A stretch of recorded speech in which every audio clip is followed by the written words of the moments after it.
기독교 교리 중에서 너무나 중요함에도 불구하고 무지하거나 혹은 무관심한 교리 중에 하나가 종말론입니다. 신론이나 기독론이나 구원론 이런 것들에 대해서는 사람들이 많은 관심을 갖고 교회론이나 죄론 이런 것에 대해서는 잘 알고 있는데 종말론에 대해서는 사람들이 무지하거나 또는 관심이 없는 경우들이 많습니다. 시간이 지남에 따라 분명 더 가까이 오고 있는데 시간이 지남에 따라서 점점 더 분명하게 다가오는 것이 종말인데 사람들이 종말에 대해서 관심이 없습니다. 손영은 목사님이 쓰신 이 찬양 가사 중에 주님 고대가라고 하는 이 찬양이 있습니다. 3절 가사에 보니까 가사가 이렇습니다. 먼 하늘 이상한 구름만 떠도 행여나 내 주님 오시는가 해 머리 들고 멀리 멀리 바라보는 맘 오 주여 언제나 오시렵니까? 그 당시 때 성도들은 이 마지막 주님의 오심, 주님의 재림, 종말에 대한 사모하는 마음, 기다리는 마음, 관심이 많이 있었다는 거죠. 그런데 지금은 종말에 대해서 사람들이 이렇게 관심이 없습니다. 그 이유는 잘못된 종말 사상을 가진 자들에 대한 경계 때문이지요. 한때는 시한부 종말론 같은 것들이 막 팽배할 때가 있었습니다. 1992년에 우리나라에 이 다미 선교라는 게 있어가지고 다가올 미래를 준비하라. 그래서 1992년 몇 월 며칠 주님 오신다. 온통 나라를 막 뒤집어 놓고 교회를 막 휘저을 때가 있었습니다. 1999년 12월 31일 사람들은 많은 관심을 가졌습니다. 이제 20세기가 끝나고 21세기가 되면서 2000년대 Y2K가 시작되면 지구는 종말이 올 거다라고 하면서 많은 사람들이 관심이 있었는데 역시 지나가고 있습니다. 이런 종말론 때문에 가정이 깨지고 교회가 피해를 입으며 개인적인 신앙이 왜곡이 되었습니다. 그래서 사람들이 종말론 하면 종말론이라는 말 자체에 대해서 거부감을 갖게 되는 거죠. 또 하나는 현재 이 땅에서의 삶이 너무 편하고 좋기 때문입니다. 사실 손영은 목사님 이 주님 고대가를 쓰셨을 그 당시 일제치하에서 정말 신앙 지키기가 너무너무 힘들었을 때는 종말을 기다리고 주님의 재림을 사모하는데 지금은 우리가 살고 있는 이 땅이 너무 편하다는 거예요. 살기가 너무 좋으니까 종말이라고 하는 것이 절박한 주제가 되지 않아요. 오히려 부담스러운 주제, 피하고 싶은, 가급적이면 피하고 싶은 주제가 되어버렸습니다. 또 다른 이유는 누구도 경험해 보지 못한 미래의 사건이기 때문에 사람들이 자꾸 잊고 산다는 것입니다. 하지만 종말론은 우리 신앙의 원동력이고 우리 신앙의 완성이며 우리 신앙의 존재의 이유가 되는 것입니다. 사도행전 24장 25절 말씀 보면 바울이 펠릭스라고 하는 총독에게 복음을 증거했어요. 25절 이렇게 되어 있습니다. 바울이 의와 절제와 장차 오는 심판을 강론하니 펠릭스가 두려워하여 대답하되 지금은 가라 내가 틈이 있으면 너를 부르리라 하고. 여러분 바울이 펠릭스 총독에게 그리스도의 복음을 증거하는데 세 가지를 이야기를 했어요. 하나는 의, 또 하나는 절제, 세 번째가 장차 오는 심판. 마지막 날 오게 될 그 심판, 종말에 대한 이야기를 했다는, 복음 안에 이 종말이 바울의 신앙에는 있었다는 거죠. 고린도전서 15장 19절 말씀을 보면, 만일 그리스도 안에서 우리가 바라는 것이 다만 이 세상의 삶뿐이면 모든 사람 가운데 우리가 더욱 불쌍한 자이리라. 오늘 우리가 이 세상에서 사는 것으로 그냥 끝나버린다면, 우리가 바라는 것들이 그저 이 땅에 있는 것으로만 다 끝나버린다면 예수 믿는 우리들 가장 불쌍한 사람이라는 거죠. 오늘 우리의 믿음이 부끄럽지 않고, 오늘 우리의 믿음이 정말 강한 힘이 있는 것은 마지막 날 하나님의 심판이 있기 때문에 우리의 믿음이 힘이 있는 것이죠. 종말에 대한 분명한 의식이 없이는 오늘 우리의 신앙이 바로 세워질 수가 없습니다. 그래서 마지막 때를 잘 준비하는 우리 성도들이 되기를 주님의 이름으로 소망합니다. 우리 옆에 있는 분들, 우리 함께 인사하도록 하겠습니다. 오늘 축복하고 또 격려하면서 이렇게 인사합니다. 마지막 때를 잘 준비합시다. 마지막 때를 잘 준비를 하셔야 돼요. 19절과 20절 말씀, 오늘 본문 뒤에 나오는 19절과 20절 말씀을 보면 마지막 때의 모습을 우리에게 이렇게 말씀을 해주고 있습니다.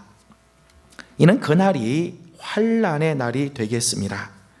하나님께서 창조하신 시초부터 지금까지 이런 환난이 없었고 후에도 없으리라. 만일 주께서 그 날들을 감하지 아니하셨더라면 모든 육체가 구원을 얻지 못할 것이거늘 자기가 택하신 자들을 위하여 그 날들을 감하셨느니라. 마지막 때가 되면 창세 이래 세상 사람들이 경험해 보지 못한 대환란이 다가온다는 거예요.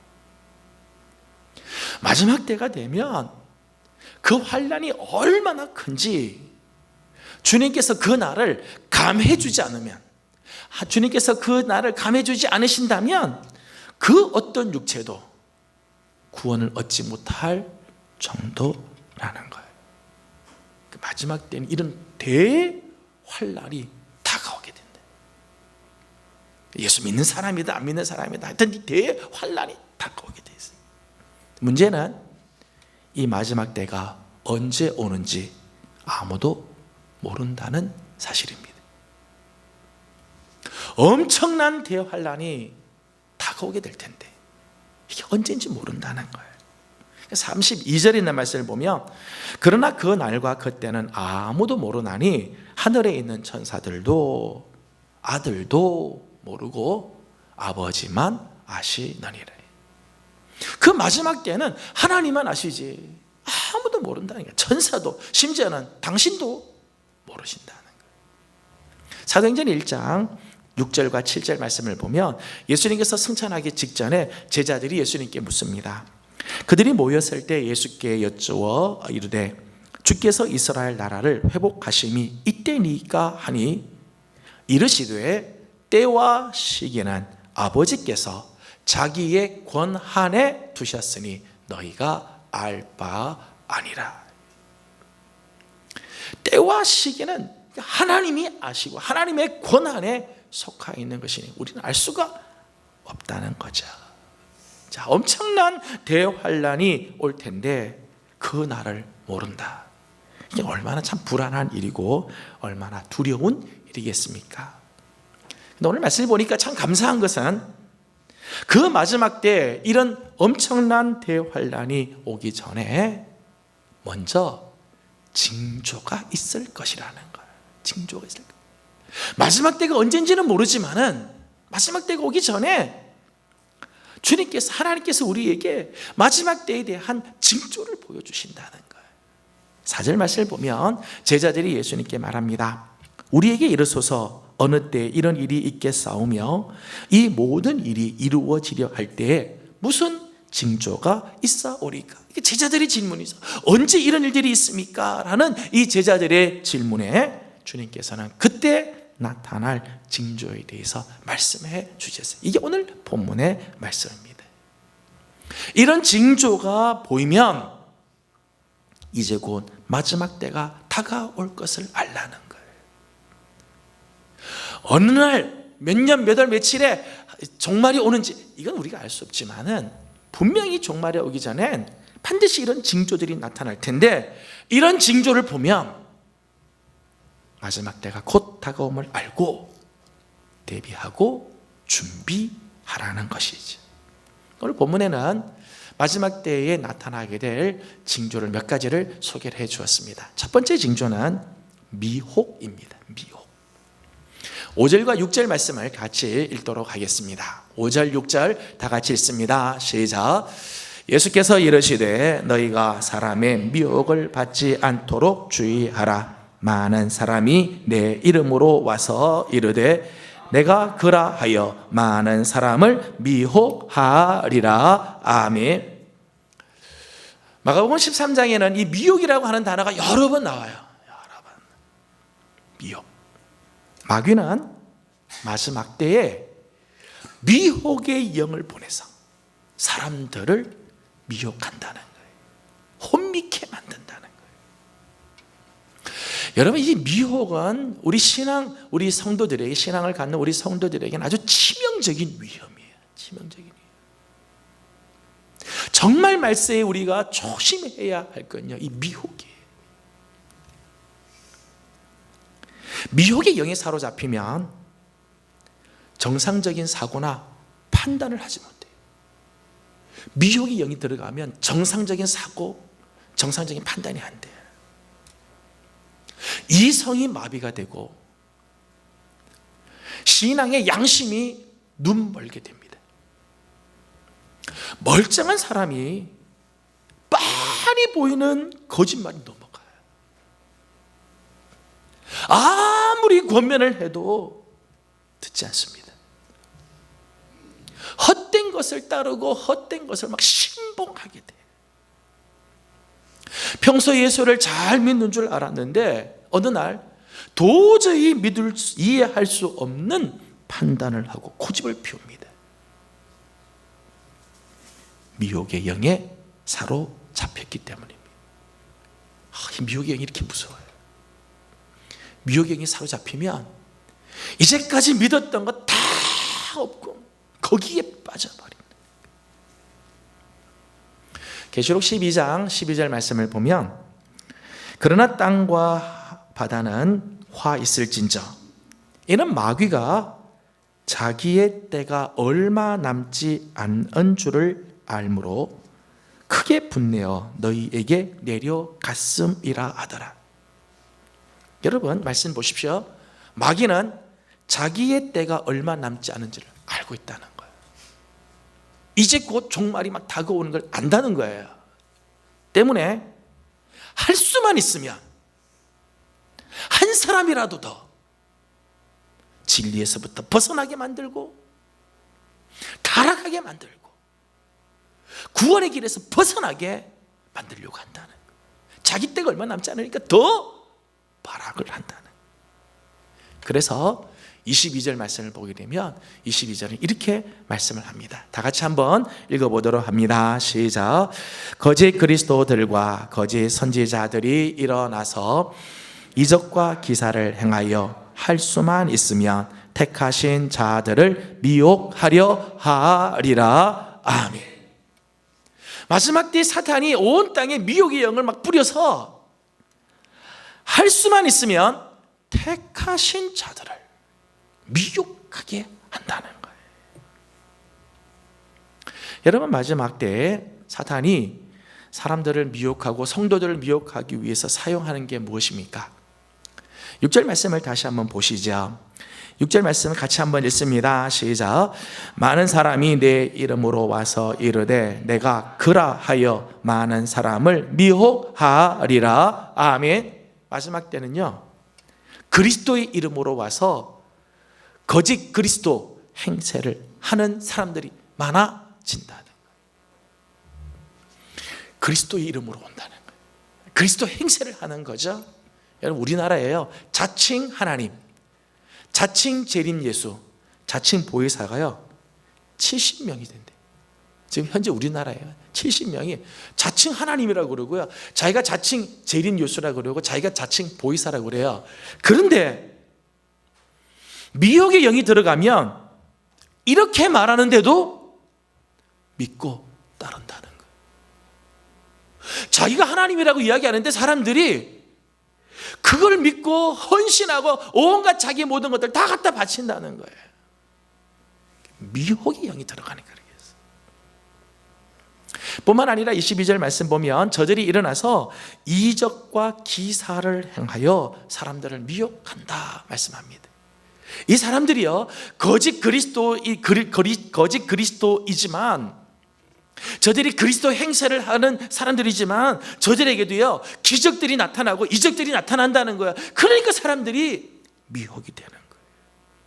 병자가 낫기도 하고 막 귀신이 쫓겨나가는 것처럼 보이고 분위기가 굉장히 막 어마어마한 그런 분위기가 있으니까 뭔가 여기 있다 그래서 사람들이 생각한다는 거죠. 이런 것들 앞에 믿는 자들, 택하신 자들마저도 미혹이 된다는 거예요. 그래서 이게 참 무서운 위험입니다. 여러분 사도 바울도 이런 사실을 경고한 적이 있습니다. 고린도후서 11장 13절에서 15절 말씀을 보면 그런 사람들은 거짓 사도여 속이는 일꾼이니 자기를 그리스도의 사도로 가장하는 자들이니라. 이것은 이상한 일이 아니니라. 사탄도 자기를 광명의 천사로 가장하나니 그러므로 사탄의 일꾼들도 자기를 의의 일꾼으로 가장하는 것이 또한 대단한 일이 아니니라. 그들의 마지막은 그 행위대로 되리라. 여러분 사탄이 우리에게 접근할 때요 이마에다가 사탄 쓰고 우리에게 오지 않습니다. 여러분 사탄의 일꾼들이요 나는 사탄의 일꾼이다 이렇게 말하고 오지 않아요. 어떻게 온다고요? 광명의 천사같이 의의 일꾼의 모습으로 온다는 거예요. 그래서 사람들이 미혹이 되는 거예요. 여러분 기적이나 신기한 거 이거 너무 좋아하지 마시길 바랍니다. 기적을 자꾸 쫓아다니지 마세요. 들어보지 못한 새로운 말씀이라고 해서요 여기저기 쫓아다니지 마시기를 바랍니다. 이제까지 들어보지 못한 말씀 그래서 막 쫓아다니면 안 돼요. 미혹될 수 있습니다. 디모데후서 4장 3절과 4절 말씀을 보면 때가 이르리니 마지막 때를 말하는 거예요. 때가 이르리니 사람들이 바른 교훈을 받지 아니하며, 마지막 때가 되면 사람들이요 바른 교훈 받지 않아요. 귀가 가려워서 자기의 사욕을 따를 스승을 많이 두고 또 그 귀를 진리에서 돌이켜 허탄한 이야기를 따르리라. 이게 마지막 때의 모습이에요.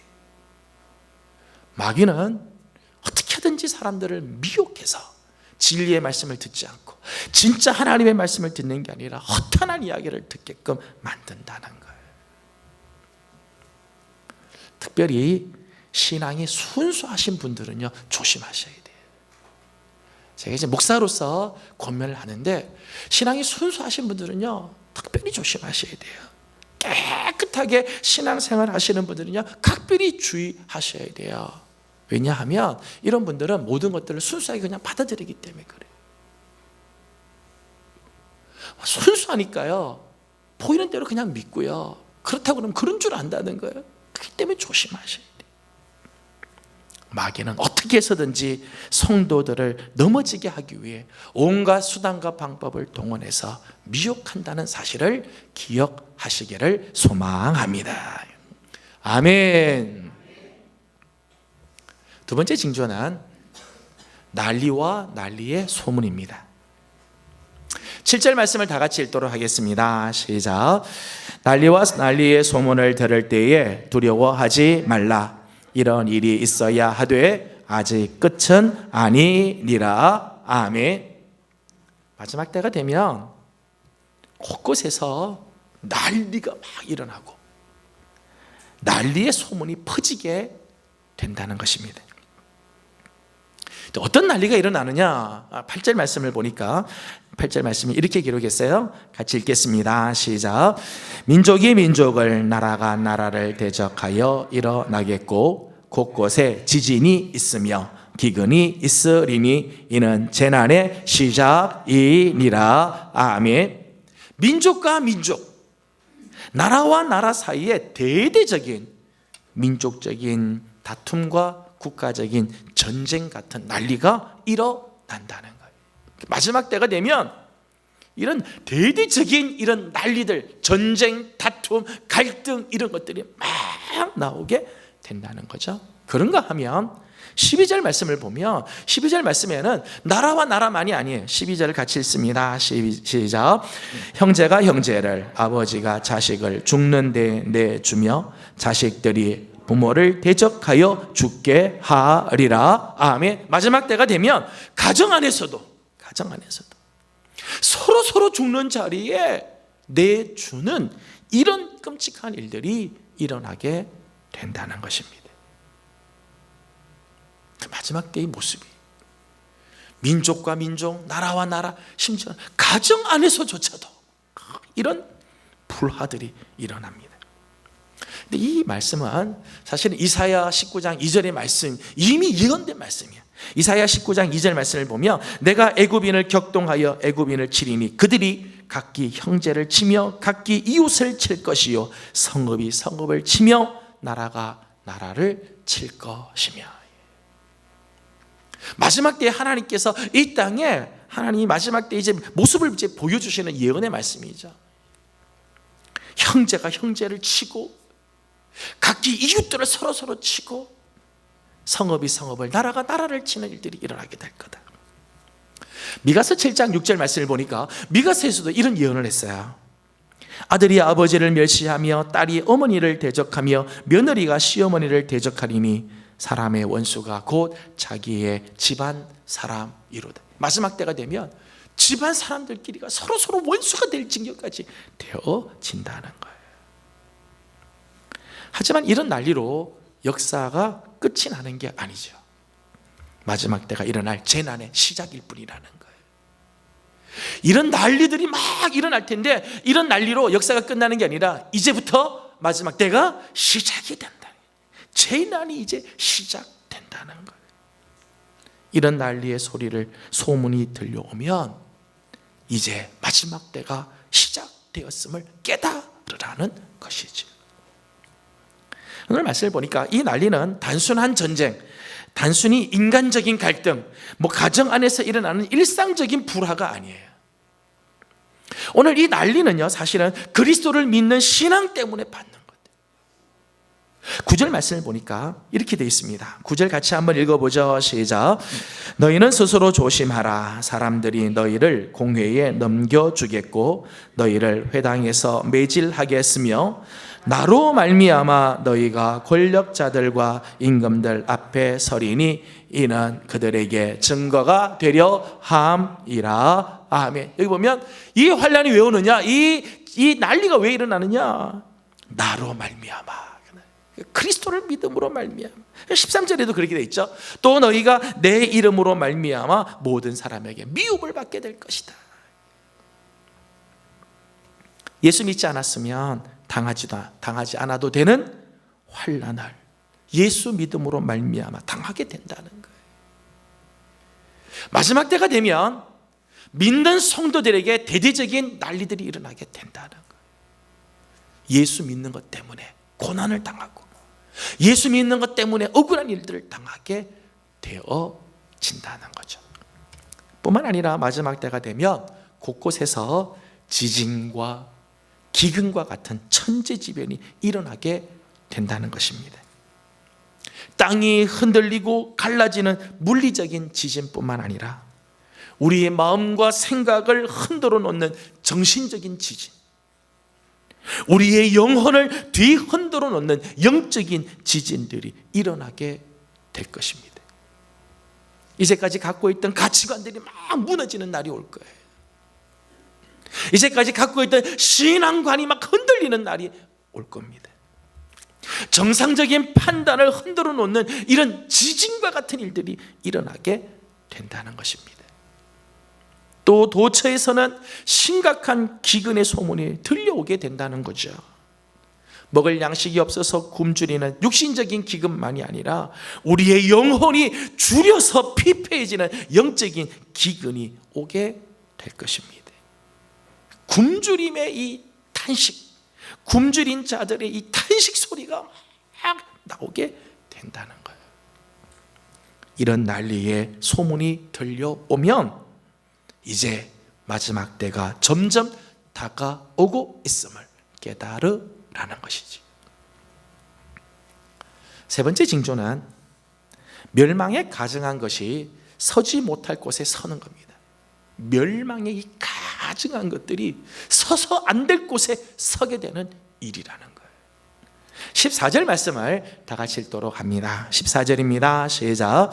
멸망에 가증한 것이 서지 못할 곳에 선 것을 보거든 읽는 자는 깨달을진저 그때에 유대에 있는 자들은 산으로 도망할지어다. 아멘. 여기서 이제 멸망에 가증한 것이 무엇이냐, 이건 뭘 의미하는가?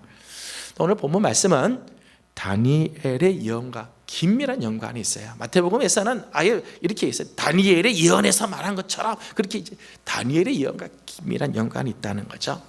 다니엘 11장 31절 말씀을 보면 군대는 그의 편에 서서 성소 곧 견고한 곳을 더럽히며 매일 드리는 제사를 폐하며 멸망하게 하는 가증한 것을 세울 것이며.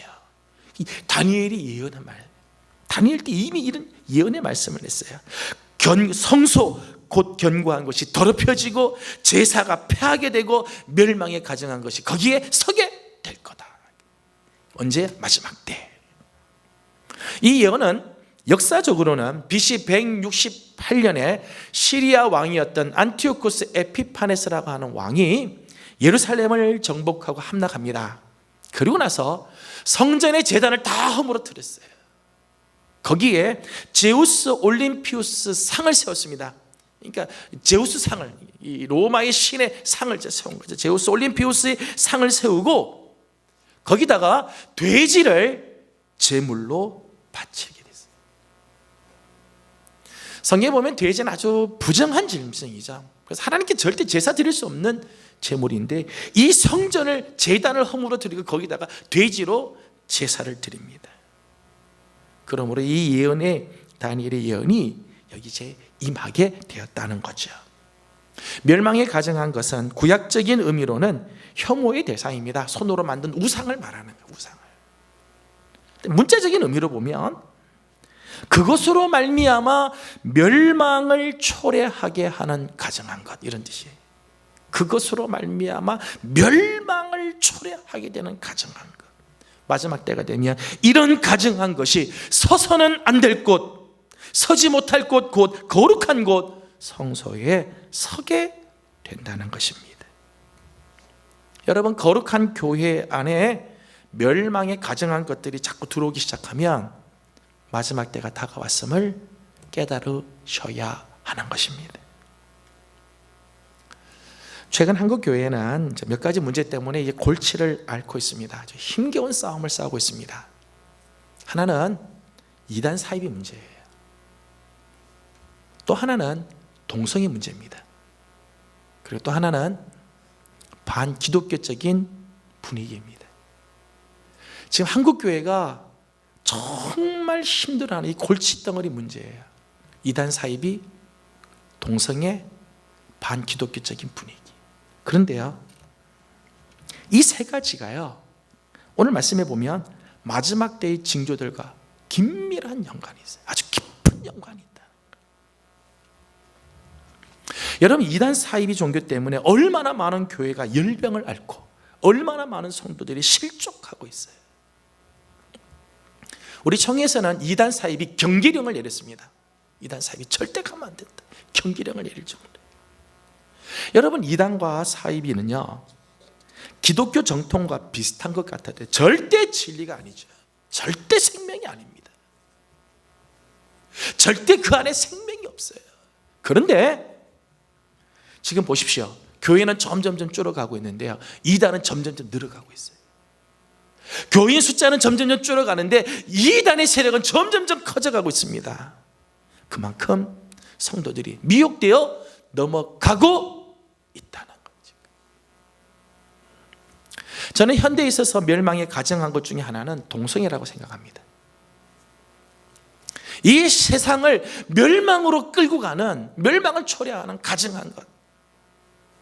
성경은 소돔과 고모라가 멸망할 때 소돔과 고모라의 대표적인 죄가요, 이 동성애. 그 죄로 말미암아 소돔과 고모라는 저 사회 밑바닥으로 꺼져버리고 하나님의 분노와 진노로 말미암아 그 성이 망하게 되잖아요. 멸망에 가증한 거예요. 근데 하나님은 이 죄를 가증한 죄다, 이 가증한 죄라고 이야기하고 돌로 쳐 죽여야 된다고 이야기하는데, 여러분 오늘날 이 사회를 보십시오. 사람들은 이걸요 인권이라고 이야기를 해요, 취향이라고 이야기를 해요, 이거를요 천성이라고 이야기를 하고 있다는 거예요. 하나님은 죄라고 말하는데 세상은 이건 인권이다, 뭐 취향이다, 천성이다 이야기. 그리고 이렇게 주장하는 사람들이 목사가 되려고 하고 교회 지도자가 되려고 지금 하고 있다는 거예요. 한국 교회 안에는 벌써 동성애를 인정하는 교파가 있어요. 교파 중에요 동성애 인정하는 교파들도 지금 있고요, 우리 교단 신학교 안에도요 동성애를 옹호하는 교수들과 학생들이 많이 있다는 거예요. 머지않아 한국 교회의 교단과 강단에서 동성애 죄 아니고 문화라고 설교할 때가 올지 몰라요. 멸망에 가증한 것, 정말 멸망에 가증한 것이 서지 못할 곳에 지금 버젓이 들어오고 있다는 거예요. 뿐만 아니라 한국 교회는 그 어느 때보다 지금 이 사회에서 배척을 당하고 있어요. 교회의 권위가 무너지고 교회의 거룩성은 외면당하며 교회의 능력은 인정을 받지 못합니다. 교회의 신뢰도는 땅바닥에 떨어져 있습니다. 물론 교회의 몇몇 교회의 잘못과 오만과 욕심, 이런 결과를 초래한 것 사실입니다. 하지만 한국 교회 전체를 보면요, 많은 교회가 거룩한 길을 걷기 위해서 얼마나 애를 쓰는지 몰라요. 물론 잘못한 교회도 있긴 하지만은 많은 교회는요 하나님 앞에서 거룩한 길을 걷기 위해 부단히 노력하고 있죠. 그런데요 세상은 이런 교회를 보지 않고 일방적으로 교회를 욕하고 성도들을 매도하고 그리스도의 복음을 무시합니다. 여러분 마지막 때가 되면요 교회와 상관없이요 복음 때문에 교회는 세상으로부터 환영받지 못하게 될 것입니다. 이런 의미에서 우리가 살고 있는 이 시대는 분명 시간적으로나 징조의 측면에서나 마지막 때에 가까이 와 있다는 것입니다. 저는 우리 사랑하는 성도들이 이 시대를 분별할 수 있는 지혜가 있기를 소망합니다. 이 시대를 보면서 내가 지금 어느 시기에 지금 와 있는가, 지금 우리 신앙이 어느 시간에 와 있는가, 지금 교회는 어느 때에 지금 있는가를 분별할 수 있는 지혜가 있어야 돼요. 그래서 마지막 때 바른 신앙을 지키고 사는 우리 예명의 성도들이 되기를 주님의 이름으로 소망합니다. 그렇다면 이 마지막 시대는 어떻게 살아야 할 건가? 이 마지막 때가 점점 다가오고 있는데 어떻게 살아야 할 것인가에 대해서는 다음 시간에 말씀을 나누도록 하고, 오늘 말씀 마지막 때의 징조에 대한 말씀을 드리고 마치도록 하겠습니다. 저는 우리 사랑하는 성도들 특별히 영적인 눈들이 열려서 이 마지막 세대를 분별하고 정말 미혹되지 않도록 하나님의 뜻을 온전히 찾고 마지막까지 신앙을 잘 지키는 우리 성도들이 되기를 주님의 이름으로 축복합니다. 우리 마지막 찬송 우리 같이 부르도록 하겠습니다. 주님 다시